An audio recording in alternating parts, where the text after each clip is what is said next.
지난주에 특세를 가졌기 때문에 아마 많은 분들이 영적으로 충만해져 있으리라 생각하는데요. 여러분 지속적으로 영적인 집중력을 높여 가시기를 바랍니다. 우리가 믿음의 고지에 오르면 오를수록 더 큰 시험이 찾아올 수도 있습니다. 왜 우리가 산에 올라가게 되면 올라가면 올라갈수록 산소도 부족해지고 몸도 더 힘들어지고 육체의 한계가 오질 않습니까? 그럴 때일수록 마지막 고지를 향하여서 정신을 바짝 차리고 집중력을 가지고 끝까지 올라가야 하는 거죠. 거의 정상에 다 올라가다가 도저히 못 가겠다 포기하는 사람들이 간혹 나오기도 하지만 그런 거 다 여러분 극복하셔야 되는 것입니다. 믿음의 여정도 다 마찬가지예요. 산에 오르는 것과 마찬가지입니다. 영적 생활은 철로 역정입니다. 한번 은혜 받은 것으로 끝나질 않아요. 우리가 주님 부르시는 그날까지 걸어가는 모든 여정 동안 계속해서 영적인 집중력을 가지고 끝까지 잘 달려야 할 줄로 믿습니다. 그래서 여러분들이 저 은혜 받은 것 잘 유지하기 위해서는 더 집중적으로 기도하시고 더 말씀 가까이 하시고 계속해서 믿음이 성장해 나갈 수 있도록 전천후 신앙을 가지고 힘껏 달려나갈 수 있는 여러분 모두가 될 수 있기를 바랍니다. 자, 오늘은 하박국서를 펴놓고 있는데요. 이 하박국서는 우리가 믿음 생활을 하는 데 있어서 아주 굉장히 중요한 말씀을 담고 있습니다. 어떻게 보면 믿음의 기초라고도 할 수도 있고 또 믿음의 핵심이라고도 말할 수가 있습니다. 우선 여러분들이 하박국 하면 생각나는 성경 구절이 있을 줄 압니다. 참 유명한 말씀인데 여러분들이 가지고 계신 주보 표지에도 나와 있으니까 여러분 한번 보세요. 비록 무화과 나무가 무성하지 못하며 포도나무에 열매가 없으며 감람나무에 소출이 없으며 밭에 먹을 것이 없으며 우리의 양이 없으며 외양간에 소가 없을지라도, 이게 뭐냐면 바로 하박국 시대의 시대적인 배경입니다. 외적인 상황이나 조건들만 보면 너무 나쁜 상황이죠. 소위 아무것도 없다는 말이잖아요. 먹을 것도 없고 기대하는 것들도 없고. 그런데 그 다음 말씀이 우리의 가슴을 뛰게 만듭니다. 세상에 수많은 것들이 없을지라도 나는 여호와로 말미암아 즐거워하며 나의 구원의 하나님으로 말미암아 기뻐하리로다. 정말 대단한 신앙 고백입니다. 여러분, 우리가 믿음 생활을 한다고 했을 때 결국은 이런 수준까지 올라가야 되는 것입니다. 늘 상황에 흔들리는 그런 신앙생활을 해서는 안 되죠. 이 세상 사람들이 똑같이 살아가지만 적어도 우리가 신자라고 했을 때는 우리 안에 하나님으로 말미암아 믿음의 정상, 믿음의 고공 수준까지 나아가야 하는 것입니다. 제가 이번 특세 기간 동안 믿음의 날개에 대해서 말씀을 나눴는데요. 우리 신자들에게는 믿음이라는 날개를 가지고 있다는 것이고 그 날개를 우리가 사용할 줄 알아야 된다는 것입니다. 지금 도시에서 비둘기들이 가장 큰 문제가 되는 것이 뭐냐면 고공 비행을 못한다는 겁니다. 과거에는 비둘기들이 제법 높이 날아 올라갔습니다. 왜 어린이날 같은 행사들을 보면 큰 공설 운동장에서 비둘기를 풀어서 높이 날려보내죠. 근데 요즘은 그랬다가는 행사 다 망칩니다. 비둘기들이 날지를 못해요. 그냥 퍼덕퍼덕 거리다가 이내 땅에 주저앉아 버리죠. 그래서 비둘기들을 멀리서 보면 비둘기인지 닭인지 구분이 안 가요. 날지를 못합니다. 오늘 영적 생활에 있어서도 날지를 못하시는 분들이 더러 계십니다. 삶에 늘 짐들에 얽매여져 있어서 그야말로 신앙이 바닥에 붙어져 있는 거죠.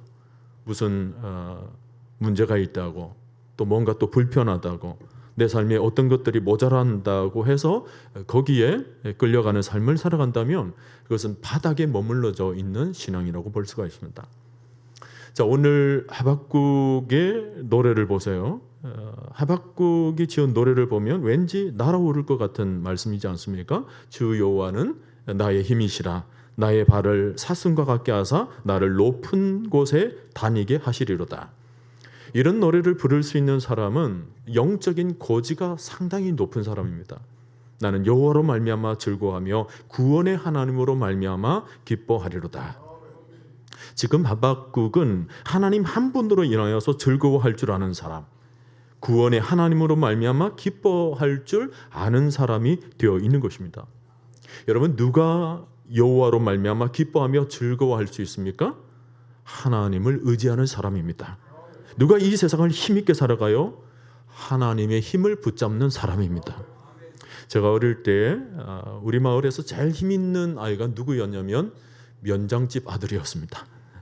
덩치도 크질 않아요. 뭐 누가 툭 건드리면 금방이라도 쓰러질 것 같은 몸이었는데 우리 마을에서 제일 힘이 셌습니다. 왜요? 아버지가 면장이니까.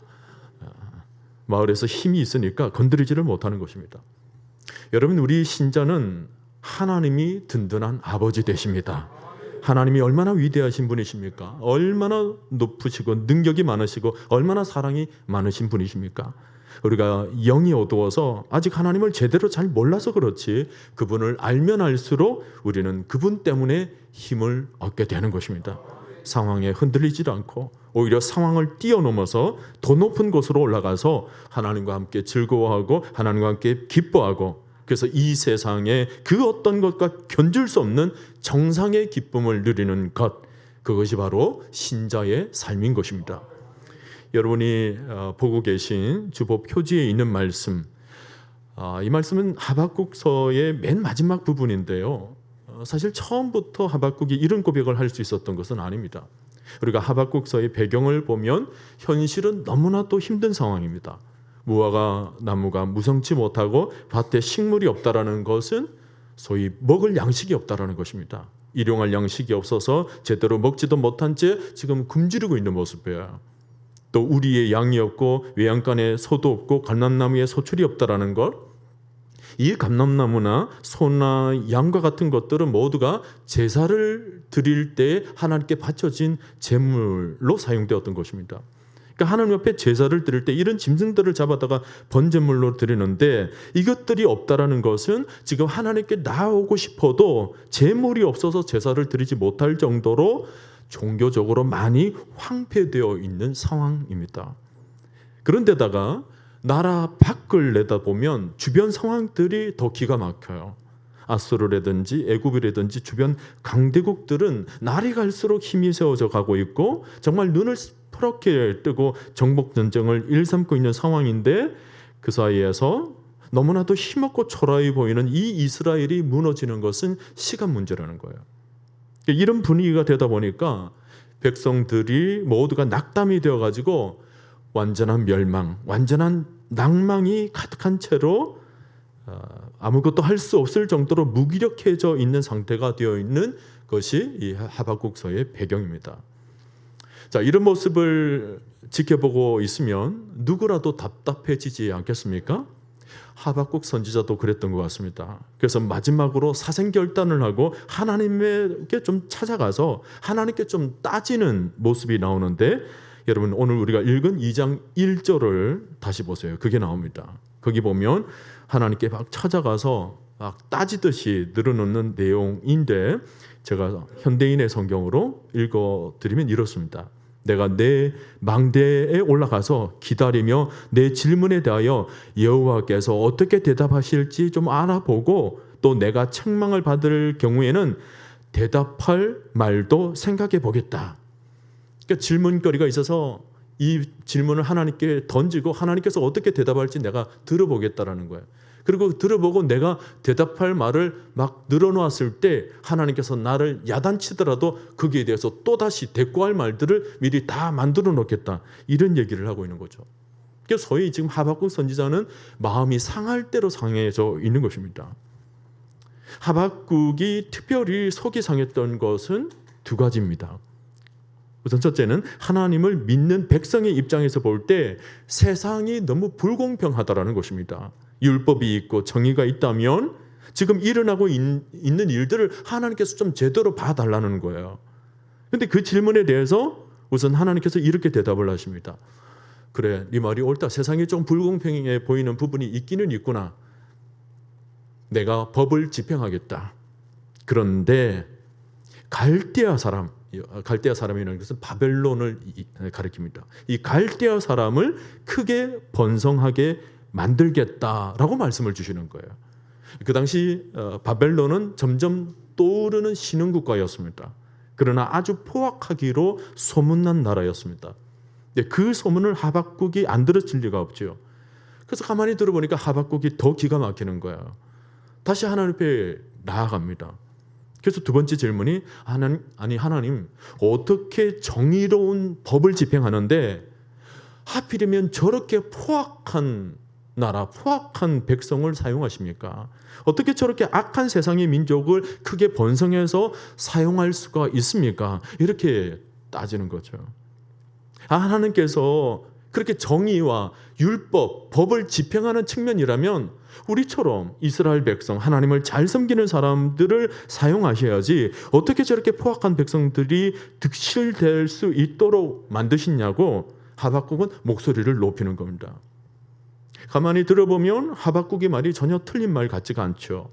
이 세상을 다스리고 통치하는 것이 하나님이시라면 그 하나님을 믿는 하나님의 백성들이 이 세상에서 더 크고 더 잘되고 더 힘있고 그래서 그 사람들을 통하여서 그 백성들을 통하여서 이 세상을 다스려져야 되는 것이 마땅하지 않겠습니까?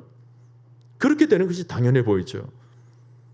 오늘날에도 가만히 보면 평생을 교회 열심히 다니면서 교회 봉사도 잘하고 헌금생활도 잘해오면서 하나님을 섬겼던 사람이라면 적어도 하나님이 우리 그리스도인들을 크게 축복하셔서 세상을 다스리도록 해야 하지 않겠습니까? 그런데도 세상 사람들이 더 잘 되는 것 같고 그리스도인들은 오히려 그 앞에서 하는 일마다 더 잘 안 되는 것 같고 실패하고 도산되는 것 같은 느낌이 들 때면 이게 뭔가 잘못되지 않았나라는 생각이 듭니다. 제가 아는 서울에 어떤 집사님은 헌금 생활도 잘하고 11조도 생활도 잘하고 교회에서 그렇게 봉사도 많이 하는데 여전히 어려워진 사업에서 일어나지를 못하는 겁니다. 그런 생활을 10년째 하고 있으니까 마음이 얼마나 무겁겠습니까? 저도 그런 가정들을 쳐다보면 너무 안타까운 마음이 들 때가 많죠. 하나님이 정말 살아계신다면 믿는 가정에게 더 잘 되어야 되지 않겠느냐고 막 하나님께 하소연하고 싶은 게 저의 솔직한 심정입니다. 그런 마음을 가지다 보면 우리도 지금 하박국 옆에 붙어가지고 그래 하박국 잘한다. 너 그렇게 하나님께 좀 따져라. 계속 하나님 찾아가서 그런 것 좀 질문을 해봐라. 아주 속이 시원하다라는 생각이 들 정도입니다. 자, 그런데 드디어 하나님께서 모든 상황에 대해서 다시 대답을 주십니다. 하나님의 대답은 한마디로 지금에는 좀 세상이 번성해 보여도 결국에는 세상이 다 멸망하게 된다라는 것입니다. 여러분 2장 6절로 좀 내려가서 6절 뒷부분을 한번 보시길 바랍니다. 화 있을 진저 자기 소유 아닌 것을 모으는 자여 언제까지 이르겠느냐. 다른 말로 하면 세상 사람들이 이 세상에서 재물 모으는 것도 언제까지 하겠느냐. 잠깐이라는 것입니다. 어느 순간까지만 허락되는 일이라는 겁니다. 허락되는 일이라는 거예요. 그리고는 2장 13절 14절로 여러분 내려가서 보세요. 이렇게 말씀을 하시죠. 민족들이 불탈 것으로 수고하는 것과 나라들이 헛된 일로 피곤하게 되는 것이 만군의 여호와께로 말미암음이 아니냐. 이 말씀은 모든 나라들이 움직여지는 것이 결국은 하나님께서 다 보고 계신다라는 말씀이죠. 그리고는 그 다음 우리 다 같이 읽겠습니다. 이는 물이 바다를 덮음같이 여호와의 영광을 인정하는 것이 세상에 가득함이니라. 이 세상 것들은 모두가 다 한시적인 것들이고 모두가 다 결국은 멸망될 것들 뿐이지만 한 가지 무엇만 세상에 가득한다고요? 여호와의 영광. 여러분 잘 보세요. 여호와의 영광을 인정하는 것이 결국 세상에 가득하게 된다고 말씀합니다. 여러분 이 말은 원래가 없던 영광이 생긴다라는 의미가 아닙니다. 여러분 금을 정제할 때 어떻습니까? 모든 불순물이 타버리거나 제거되어 버리고 난 뒤에 이제 순전한 순금만 남게 되질 않습니까? 마찬가지로 여호와의 영광이 태초부터 있어 왔던 일인데 세상 사람들의 죄악으로, 세상 사람들의 부정으로, 불신앙으로, 불순종으로 그런 것들이 다 흙 속에 묻혀져 있는 것과 같은 거예요. 그리고는 세상 사람들이 여호와의 영광을 인정하지를 않습니다. 그러나 결국 뭐예요? 나중에 모든 것이 망해버리고 난 뒤에는 여호와의 영광만 마치 순금처럼 남겨져 있는 모습을 보고서야 비로소 여호와의 영광을 인정하게 된다라는 말입니다. 여러분, 지금 세상에는 두 가지 영광이 있습니다. 하나는 눈에 보이는 세상의 영광이고요, 또 하나는 눈에 보이지 않는 하나님의 영광. 이 두 가지가 지금 공존하고 있습니다. 우선은 여러분, 눈에 보이는 세상의 영광은 언제나 화려해 보이죠. 눈에 보이기 때문에 그 화려함이 눈으로 확인될 수도 있습니다. 언제나 눈에 보이기 때문에 보암직스럽기도 하고 먹음직스럽기도 합니다. 겉으로 보기에는 너무 좋아 보이는데 문제는 그것을 얻는다 하더라도 참 만족이 될 수 없다라는 것입니다. 언제나 갈증이 있어요. 죽을 힘을 다해서 세상 것을 얻어보려고 했지만, 그래서 열심히 살아봤지만 결국 남는 것은 인생의 목마름이에요. 세상 것들은 언제나 제한적입니다. 늘 그때뿐입니다. 문화도 그렇고 유행도 그렇고 재물도 그렇습니다. 얻을 때는 좋은 것 같다가도 이내 그 기쁨이 사라져버리는 거예요. 더 나아가지를 못하니까, 더 찬란하지를 못하니까 목마른 것들입니다. 세상 영광이라는 것은 제한적이니까 그 한계에 갈증을 느끼게 돼요. 그래서 세상 영광이 늘 제한적인 상황 속에서 그 속에서 서로 도토리 키재기를 하는 거예요. 누가 더 많이 가졌느냐, 누가 더 적게 가졌느냐. 왜냐하면 그런 비교 의식으로 만족을 얻으려고 하는 거죠. 그러면서 뭐예요? 그 속에서 조금 더 우월해 보이기 위해서 거짓을 인삼기도 하고, 또 자기의 열등성을 감추기 위해서 왠지 모르게 자기 가면을 쓰기도 하고, 그 속에서 뭐예요? 하나님 보시기에 범죄가 점점 만연해 가고 있는 모습을 보일 뿐입니다. 자, 그러나 또 하나의 영광, 하나님의 영광은 뭐예요? 하나님의 영광은 무궁무진합니다. 하나님의 영광 안에는 생명이 담겨져 있기 때문에 얻으면 얻을수록 살아나게 되는 것입니다. 영혼 깊숙이 사모하게 되면 그 속에서 영원한 생수가 흘러넘치게 되는 것입니다. 그런데 이 하나님의 영광의 특징이 뭐냐면 눈에 보이지 않는다는 것입니다.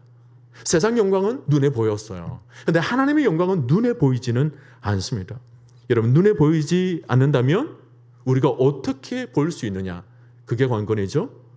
자, 그 비밀이 성경에 담겨져 있는데, 바로 믿음은 바라는 것들의 실상이요 보지 못하는 것들의 증거라는 것입니다. 그래서 바꿔서 말하면 하나님의 영광은 믿음으로 보게 된다는 것입니다. 믿음으로 확인할 수 있다는 거예요. 여러분, 우리가 가지고 있는 믿음이 얼마나 대단하냐 하면 영이신 하나님을 보게 만든다는 것입니다. 우리가 하나님을 보게 되면 우리에게는 힘이 솟아나요. 용기를 얻죠. 희망을 얻습니다. 새로운 생명력을 얻습니다. 왜냐하면 하나님께서 생명이시기 때문에 다 죽을 같은 상황에서도 하나님을 바라보게 되면 새로운 소망을 얻게 되는 이유가 바로 그 때문입니다. 여러분, 우리가 하나님을 본다는 것이 무엇일까요? 성경에서는 우리가 하나님을 직접 보지 못한다라고 말씀을 하고 있죠. 대신 뭐예요? 하나님의 영광을 보는 것입니다. 여러분, 신자들이 가지는 축복이 뭔 줄 아세요? 바로 이 땅에서 하늘의 영광을 경험한다는 것입니다. 대표적인 것이 예배를 통해서입니다. 이 예배는 여호와의 영광을 경험하는 행위입니다. 지금 이곳에 주의 영이 임하고 계시는 것입니다. 그래서 하박국서 2장 20절에 이렇게 말씀을 하죠. 오직 여호와는 그 성전에 계시니 온 땅은 그 앞에서 잠잠할지니라. 여호와께서 이곳 가득 임재하고 계신다는 말씀입니다. 여러분, 하나님이 이곳에 계시니까 세상에서 고생하며 어떤 시름을 안고 살아가더라도 교회 안에서 예배를 드리면서 뭐예요? 우리 영혼이 평온해지는 것입니다. 여호와의 영광이 이곳에 있기 때문에 근심거리를 가득 안고 살아가는 사람도 교회만 오면 이상하게 짐이 가벼워져요. 우리 예수님께서 그 짐을 대신 짊어져 주시기 때문입니다. 이 성전에서 찬양을 할 때마다 세상 사람들이 알지 못하는 잔잔한 감동을 느끼는 거예요. 이 성전에서 기도할 때마다 세상 사람들이 경험하지 못하는 응답을 경험하게 되는 것입니다. 주의 영광이 이곳에 임재하고 있기 때문에. 그래서 우리가 찬양을 하죠. 내 눈 주의 영광을 보네. 우리 가운데 서신 주님, 그 빛난 영광 온 하늘 덮고 그 찬송 온 땅 가득해. 하나님의 영광이 가득한 것을 믿음의 눈으로 보게 된다는 것입니다. 여러분, 지금 예배를 드리고 있는 여러분 주위를 한번 보세요. 우리가 다 하나님의 영광의 모형들입니다. 그래서 여러분, 찬양을 하는 스랍들 같지 않습니까? 그리고 지금 옆에 앉으신 옆 사람은 여러분 잠깐 한번 보세요. 얼마나 귀하고 아름답습니까? 한번 보세요. 예. 우리 각자가 꼭 천국에서 천사들이 모여 있는 것 같은 모습을 가지고 있지 않습니까? 가끔은 뭐 조금 실망스러운 모습을 보일 때도 있더라도 그건 여러분 이해를 하세요. 아직 모형이라서 그렇습니다. 점점 완성되어 가고 있는데 중요한 것은 뭐예요? 우리 안에 주의 영이 지금 임재해 있다라는 것입니다. 거룩한 하나님의 자녀들이라는 거예요. 이 성전뿐만 아니라 여러분 세상에 한번 나가보세요. 세상 사람들은 믿음이 없어서 볼 줄 모르지만 우리는 볼 수 있습니다. 우리에게는 믿음이 있으니까요. 모든 만물이 주의 말씀으로 창조되었다는 것을 우리는 보게 돼요. 그래서 그 속에 뭐예요? 하나님의 영광이 가득 담겨져 있다는 것을 믿음으로 보게 되는 것입니다. 들의 들풀들이 그토록 아름다운 꽃이 피어나는 것이 정말 신비롭게 느껴지죠. 세상 사람들은 믿음이 없기 때문에 그게 어떻게 창조되었는지 별로 무관심해요. 근데 우리는 들꽃 하나를 쳐다봐도 이 속에 담겨져 있는 하나님의 영광을 발견할 수가 있는 것입니다. 여러분, 산에 올라가 보세요. 산속에 새들이 얼마나 아름답게 지저귀는 소리가 들리는지 황홀스러울 정도입니다. 여러분, 바다에도 가보세요. 우리는 눈에 보이는 그냥 바다 수평선만 사람들이 이제 볼 뿐이지만 사실은 그 밑에 어마어마한 바다의 해수 세계가 장엄하게 지어져 있는 것입니다. 여러분, 혹시 루시아라는 시인이 쓴 소금 인형이라는 시를 혹시 아십니까? 노래로도 나와 있고 뭐 가수 임재범 씨가 불렀던 노래이기도 한데 그 노래 식구를 그 가사화해서 노래를 만든 거예요. 그 내용이 이렇습니다. 바다의 깊이를 재기 위해 바다로 내려간 소금 인형처럼 당신의 깊이를 재기 위해 당신의 피 속으로 뛰어든 나는 소금 인형처럼 흔적도 없이 녹아버렸네. 시이기 때문에 아멘할 필요는 없어요. 그런데 저는 이 시를 읽을 때마다 하나님의 깊이와 예수 그리스도의 보혈의 피를 깊이 묵상하게 됩니다. 제가 이 시를 조금 바꿨어요.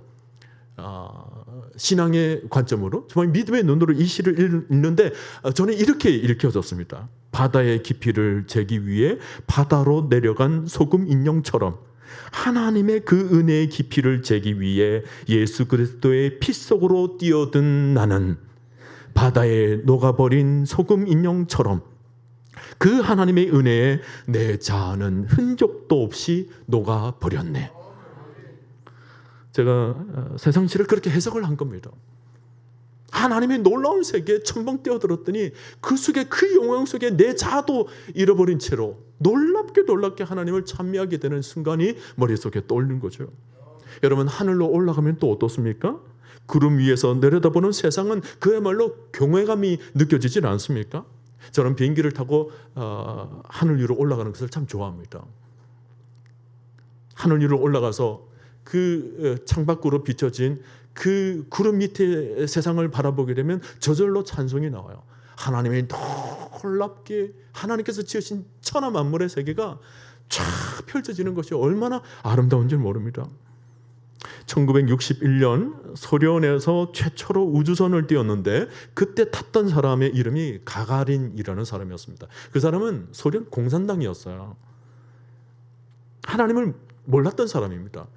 근데 그가 우주 밖으로 나가서 우주가 지어진 세계를 바라보는 순간 그가 하나님을 발견하게 되었고 하나님을 찬송하게 되었다는 거예요. 이 지구를 넘어서 우주의 달이 비추는 모습이 너무 아름답고 온갖 별들이 너무나도 아름답습니다. 밤하늘의 별들 얼마나 아름다워요. 뭐 특별히 디자인한 것도 없이 그냥 툭툭 뿌려놓은 것 같은데도 어쩜 그렇게 아름다운지. 그가 공산당이고 한 번도 하나님을 찬양해 본 적이 없는 사람인데도 하나님이 계신 것과 하나님의 창조주 되심을 그렇게 우주 밖에서 노래를 하게 되었다라는 거죠. 여러분, 이 영광이 지금 우리 시대에만 있는 것입니까? 아니에요. 이미 오래전부터 있었던 영광입니다. 태초에 하나님께서 천지를 지으실 때 천하 만물 속에 여호와의 영광을 담으며 지으셨던 것입니다. 그러니 창세로부터 지금까지 계속 존재해 왔던 영광인데 세상 사람들이 그를 보지를 못해요. 태초에 하나님께서 지으셨을 때부터 영광이 비춰지고 있었는데 우리 인간들이 그 영광을 제대로 알지 못할 뿐만 아니라 모든 시대마다 그 영광들을 다 잘라놨어요. 여러분, 밤하늘의 별들을 한번 생각해 보세요. 지금 우리가 바라보고 있는 별들은 이미 20년 전에 비쳤던 빛을 우리가 보게 되는 경우가 굉장히 많습니다. 근데 우리는 뭐예요? 지금 별들이 비춰지고 있다라고 생각을 하는 거죠.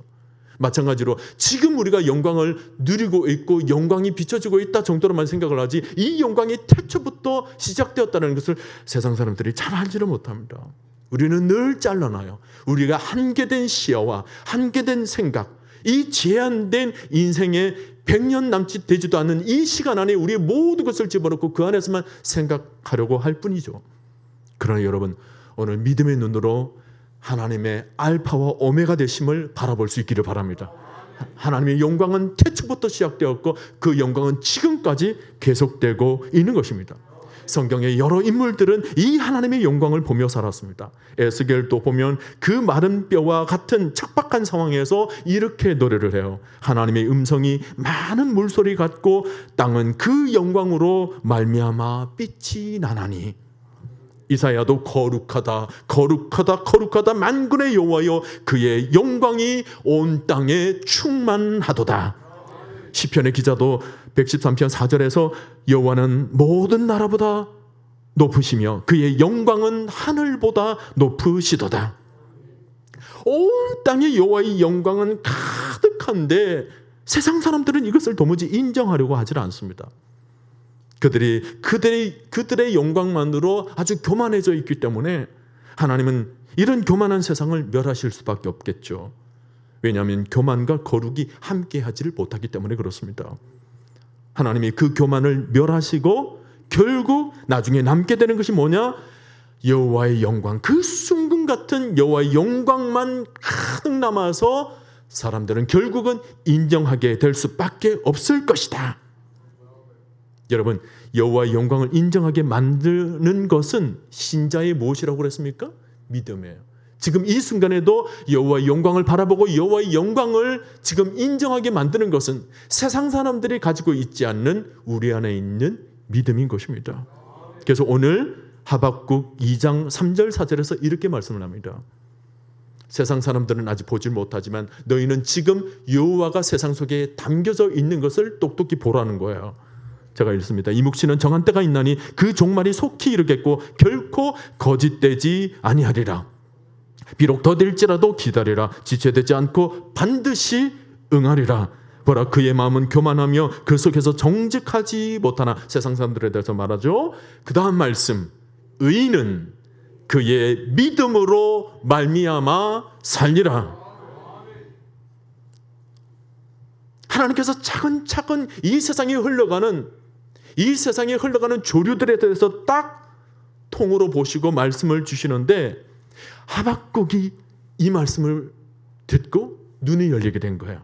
그래서 드디어 하나님에 대해서 아주 선명한 믿음을 가지게 됩니다. 오직 의인은 믿음으로 말미암아 살리라. 하박국서의 핵심 구절이기도 하고 성경의 핵심이기도 합니다. 우리의 육신의 눈이 제한된 상황 속에 놓여져 있다 하더라도 믿음이 나를 살린다. 믿음이 하나님을 보게 한다. 믿음이 하나님의 영광을 바라보게 한다. 하박국이 드디어 이 말씀을 붙잡기 시작하는 것입니다. 여러분, 믿음은 하나님께서 주시는 선물이라고 그랬습니다. 하나님께서 주신 선물이 인간이 만드는 것이 아닙니다. 내 생각이 만드는 것이 아닙니다. 내 마음과 내 의지가 만들어내는 것이 믿음이 아니에요. 믿음은 하나님께서 우리에게 주시는 선물인 것입니다. 그러므로 인간이 어찌하지를 못합니다. 내 생각이 어찌할 수가 없습니다. 왜냐하면 하나님께서 주시는 거기 때문에. 내 생각, 내 감정이 믿음을 어찌할 수가 없습니다. 하나님께서 주신 것은 영원한 것이고 불변하는 것입니다.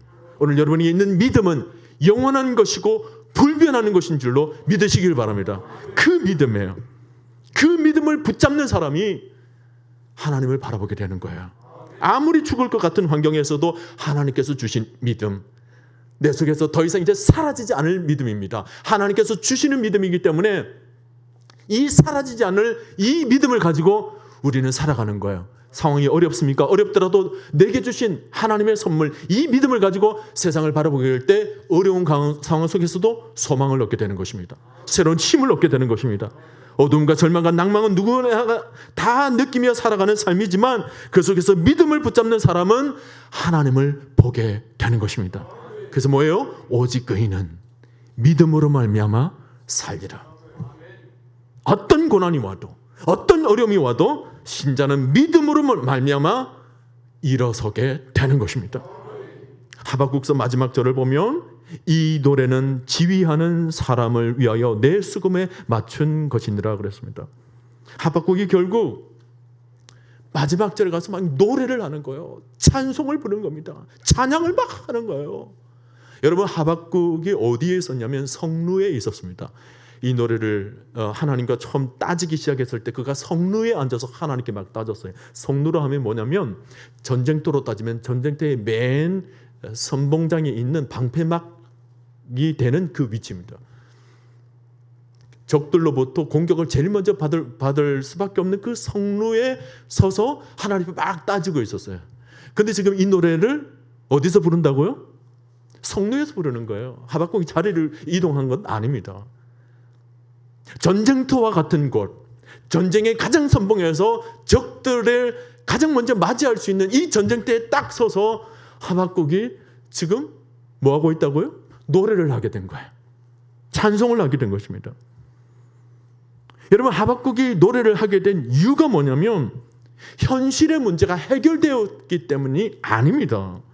하박국서 3장 16절을 보면 이렇게 말씀을 하죠. 내가 들었으므로 내 창자가 흔들렸고 그 목소리로 말미암아 내 입술이 떨렸도다. 무리가 우리를 치러 올라오는 환난 날을 내가 기다림으로 썩이는 것이 내 뼈에 들어왔으며 내 몸은 내 처소에서 떨리는도다. 여전히 현실을 바라보니까 심장이 지금 두근거리고 입술도 떨리고 내 뼈가 지금 썩는 것 같고 다리도 지금 후들후들 떨린다는 거예요. 현실의 문제는 여전히 존재합니다. 어둠도 가시지를 않았어요. 여전히 멸망과 죽음이 다가오는 상황입니다. 그런데 그럼에도 불구하고 하박국이 어떻게 노래를 부를 수 있었습니까? 바로 그 다음 절이에요. 하나님 때문입니다. 주 여호와는 나의 힘이시라. 나의 발을 사슴과 같게 하사 나로 나의 높은 곳에 다니게 하시리로다. 하박국으로 하여금 노래로 만들어지게 된 근본적인 것은 문제가 해결되었기 때문이 아니라 여전히 문제는 존재하지만 그 위에 뭐예요? 여호와 하나님께서 영광 가운데 계심을 하박국이 믿음으로 보게 된 것입니다. 16절에서는 여전히 떨리고 심장이 두근거리고 살기도 힘들죠. 그리고 17절로 딱 넘어오면 분위기가 완전히 달라집니다. 비록 무화과 나무가 무성하지 못해도 살만한 거예요. 괜찮아요. 포도나무에 열매가 없어도 괜찮습니다. 감람나무에 소출이 없고 밭에 먹을 것이 없고 우리의 양이 없고 외양간에 소가 없을지라도 전혀 두렵지가 않습니다. 왜입니까? 바로 여호와의 영광을 바라보았기 때문입니다. 보이지 않아서 늘 나와 상관없던 하나님, 보이지 않아서 늘 세상을 나 혼자만 살고 있는 것 같은 그런 상황이었는데 믿음의 눈을 뜨고 보니까 이제 그분이 보여지게 되고 그분의 영광이 비춰지게 되고 그리고 그분을 만나게 되는 순간 이렇게 놀라운 믿음의 노래를 할 수 있게 되었다는 것입니다. 그러니까 오늘 우리도 뭐예요? 우리도 마찬가지예요. 우리가 무슨 단칸방에 살든지 우리가 무슨 별장에 살든지 그게 중요하지가 않습니다. 문제는 내가 살고 있는 곳에서 하나님께서 나에게 주신 믿음, 이 믿음을 붙잡고 하나님을 바라보고 하나님의 영광을 바라보고 있느냐, 그것이 중요하더라는 것입니다. 여호와의 영광을 바라보게 되면 초가삼간도 궁정 갖게 될 것입니다. 여호와의 영광을 바라보게 되면 김치에 밥만 말아서 먹어도 왕의 진미가 되어버리는 거예요. 사랑하는 성도 여러분, 우리는 믿음으로 살아갑니다. 우리 성도들은 믿음으로 살아가는 거예요. 세례 요한을 한번 보세요. 암흑기에 예수 그리스도를 보는 순간 이렇게 고백을 합니다. 지극히 높은 곳에서는 하나님께 영광이요, 땅에서는 기뻐하심을 입은 사람들 중에 평화로다. 에스겔도 그 마른 뼈 같은 척박한 상황에서 이렇게 말을 합니다. 하나님의 음성이 많은 물소리 같고 땅은 그 영광으로 말미암아 빛이 나나니. 사도 요한도 그의 영광을 바라보는 순간, 하나님의 영광을 바라보는 순간 그 유배선 밤모섬에서 그는 이렇게 찬송을 하죠. 아멘. 주 예수여 어서 오시옵소서. 모두가 다 믿음이 있었기 때문에 가능한 고백들이었습니다. 오늘 여러분 속에 있는 믿음을 붙잡으시기를 바랍니다. 그리고 그 믿음을 가지고 오늘 우리와 함께하고 계시는 하나님과 그분의 영광을 바라볼 수 있기를 바랍니다. 여러분 하박국 3장 19절을 보세요. 주보 표지에 나와 있는 하박국 3장 19절, 하박국은 이렇게 결론을 지어요. 주 여호와는 나의 힘이시라.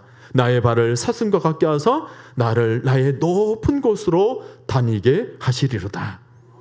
여러분, 신자의 발걸음은 언제나 높은 곳을 다니게 합니다. 하나님의 영광에 이르기까지 높은 곳을 다니는 사람들이 바로 신자인 거예요. 비행기가 왜 높이 떠 올라다닙니까? 높이 올라가야지만이 거침이 없는 거예요. 빌딩도 걸리질 않고 산도 걸리질 않습니다. 집도 걸리질 않아요. 차는 막히면 이리 돌아가고 저리 돌아가고 온갖 몸부림을 치지만 비행기는 그런 것 없습니다. 아무 막힘이 없이 가는 거예요.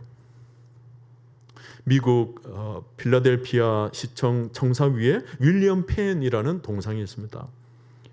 깜깜한 밤에는 그 동상이 아주 높이 세워져 있는데 아무것도 보이질 않으니까 새들이 밤에 날아다니다가 그 동상이 부딪혀서 아침이 되면 아주 수만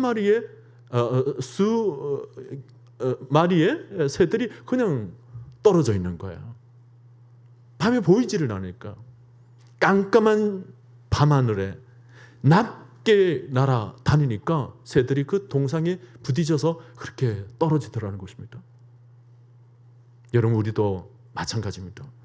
세상에 지금 어둠으로 깜깜해져 있을 때 우리의 날개짓을 낮게 날아다니면 우리가 다 걸리는 거야. 세상의 시험에 걸려 넘어지고 고난에 넘어지고 아픔에 넘어지고 조그마한 상처에 우리가 맥없이 부딪혀서 떨어지고 마는 것입니다. 어두울수록 우리는 높이 날아 올라가야 되는 것입니다. 신자는 높이 다닙니다. 믿음의 날개를 달고 하늘 높이 날아오르게 되면 그때부터 뭐예요?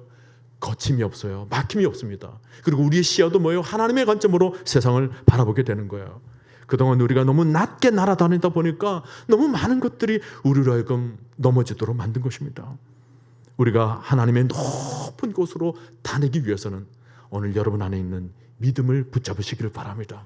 믿음이 여러분 하여금 고공비행을 할 수 있도록 만들어 주실 줄로 믿습니다. 여러분, 독수리가 높이 올라가는데 자기 힘으로 높이 오릅니까? 아니에요. 독수리는 자기 힘으로 올라가지를 않습니다. 독수리 날개는 자기 몸에 비해서 굉장히 크고 무겁습니다. 만일 독수리가 자기 힘으로 날개짓을 하다가는 그냥 금방 관절에 무리가 와서 날개가 부러지고 말 것입니다. 그래서 독수리는 자기 힘으로 날지는 않아요. 그러면 어떻게 날아오르느냐? 바로 상승 기류를 타고 날아오르는 것입니다. 제가 언젠가 설명을 드렸죠. 지표면에 공기가 햇빛에 의해서 뜨겁게 데워지면 그 공기는 이제 상승 기류가 되어서 위로 올라가게 됩니다. 독수리가 그 상승 기류 지점에 다가가서 날개만 펴는 것입니다. 그러면 상승 기류를 타고 그냥 저절로 하늘 위로 올라가게 되는 것입니다. 사랑하는 성도 여러분, 오늘 우리도 믿음의 상승기류를 타야 합니다. 우리 힘으로 날아오르는 것 아닙니다. 하나님께서 성령의 바람을 불러 일으켜 주실 때 우리는 그 지점에서, 그 성전에서 그저 노래하며 평안 가운데 믿음의 날개를 펴기만 하면 되는 거예요. 하나님 믿습니다. 하나님 내 삶을 주장하여 주시옵소서. 나와 함께하여 주시옵소서. 믿음의 날개만 펴게 되면 하나님께서 믿음의 상승기를 통해서 우리로 하여금 높은 곳에 다니게 하실 줄로 믿습니다. 하나님이 우리의 힘이십니다. 여러분은 하나님 힘으로 높이 올라가실 수 있는 믿음의 사람들인 줄로 믿으시길 바랍니다. 현실의 장막이 두꺼울 때마다 세상 사람들은 옆길만 찾죠. 그러나 우리 신자들은 옆길이 아니라 윗길을 찾아야 되는 것입니다. 이 땅에 갇혀서 살지를 마시고 여러분 위를 보시기를 바랍니다. 하나님의 길은 활짝 열려져 있습니다. 우리 신자는 고공행진이고 고공신앙입니다.